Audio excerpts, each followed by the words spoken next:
Alright guys, Team Fury here. We're going to keep the ball rolling. November is a pretty good month for the fights. Like I mentioned in our last blog, we talked a lot about Franklin versus Lee. But now we're going to talk about UFC 154, St. Pierre versus Condit.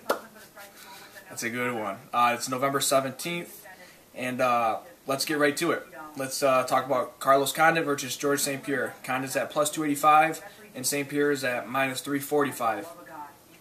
This fight right here, there's so many variables going in this fight. Obviously, Carlos Condit's on a tear right now, coming off the knockouts of Hardy, Dong Young Kim, coming off the decision win over Nick Diaz, who many people believe that he's the best welterweight in the world. So Condit's got a lot of steam going for him right now, a lot of momentum, and that's a big factor in the fight game. George St. Pierre, probably one of the best, if not the best, welterweight champion ever in the UFC. The only thing that George St. Pierre has, as everybody knows, is he's been off for over a year with a torn ACL. And that's going to play a lot of factors in this fight.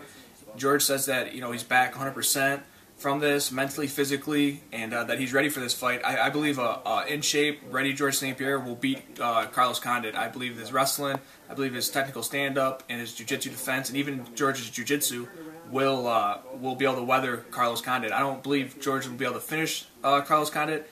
Carlos Condit's a warrior, and he's got that warrior spirit that, I've seen Carlos Condit get hit by Ellenberger and just be on the brink of getting beat and then still come back and find a way to win. So Carlos Condit can really adapt in those situations. So I would have to say it's going to be depending on George St. Pierre. If he comes in 110% like he has in all of his past fights, I could see St. Pierre win a decision. If St. Pierre comes in and that knee bothers him mentally, physically, emotionally, anything, and that, I could see Carlos Condit catching him in a submission or catching him in a knockout or a TKO. So I'm going to have to go with George St. Pierre. I believe he's going to come back in 100%, and I believe that he is. It's going to be a great fight, but I believe that he is going to get a decision over Carlos Condit. The next fight, Johnny Hendricks versus Martin Kampmann. Johnny Hendricks is at minus 145. Martin Kampmann is at plus 125. Hendricks, there's a lot of buzz around Hendricks right now, and there's a good reason for it because he come off of a big knockout of Fitch right off the bat, and then he came over beat Koshek, who fought for the title a couple times, and he's got great wrestling, NCAA champion in wrestling, and power in both hands, and he keeps getting better every fight. But on the opposite side of the cage, you got Martin Kampmann, a guy that's been to the top and has been pushed down, lost a couple of close fights when he was getting ready for that title contention. And I believe Martin Kampmann, though, this is his time to shine. I feel like, it's his win over Alves, his win over Ellenberger. He's there, and he's not going to get pushed back from that title shot. I believe this is Martin Kampmann's time to beat Hendricks and get that title shot that he's been working so hard for, and has persevered a lot of adversity in his way. And I'm going to see Kampmann taking Hendricks TKO on him. I believe Hendricks is going to come out strong, maybe beat him up a little bit at the beginning, but I believe Kampmann's going to come through probably second or third round with a TKO. The next fight, Francis Carmont versus Tom Lawler. Tom Lawler is at plus 230. Carmont's at minus 270. I don't know too much about Carmont. I believe he's a good striker. And then obviously Lawler, who's tough as nails. I've seen that guy get some wars and hang in there and beat some good, credible fighters. So I'm going to have to go with Lawler by TKO. I think he'll get him to the ground and beat him up pretty good. Mark Hominick versus Pablo Garza. Mark Hominick's at minus 320. Garza's at plus 260. Mark Hominick obviously has been around the sport for a while. Fought Aldo, has got a lot of experience under his belt. A great technical striker. Probably got some of the fastest hands and just speed in the 145-pound division. And then on the other side, you got Pablo Garza, who's long, lanky, great jiu-jitsu.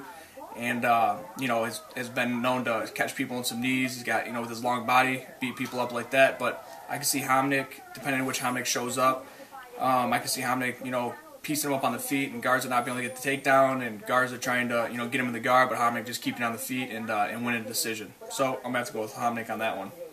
The next one, Filippo versus Nick Ring. Konstantinos, is minus 240, and Ring is plus 200. From what I've seen of Konstantinos, he's a great striker. He trains with Matt Serra, I believe, and Ray Longo, who obviously, great coaches. Matt Serra, former world champion, And you know, the guy's been on a tear. He's got heavy hands, hard to take down, and he's just really well-rounded. And on the other side, you got Nick Ring, who's got a really good striker and really knows how to use his range. But I believe Konstantinos is going to be a little bit too much for him, and when he puts the pressure on Ring, I don't think Ring's going to be able to hang in there too much. So I'm going to see a TKO in the third. I believe Ring will hang tough for a little while, but we'll get a little tired towards the end, and Konstantinos will pull off the TKO. So make sure everybody, you got to tune into St. Pierre versus Condit November 17th. There's going to be a lot of great fights, a lot of great scraps, and I know I can't wait, so make sure everybody tunes in. Team Fury's picks, like always, take them how you want them, love them, hate them, do what you got to do. Can't wait to see the fights.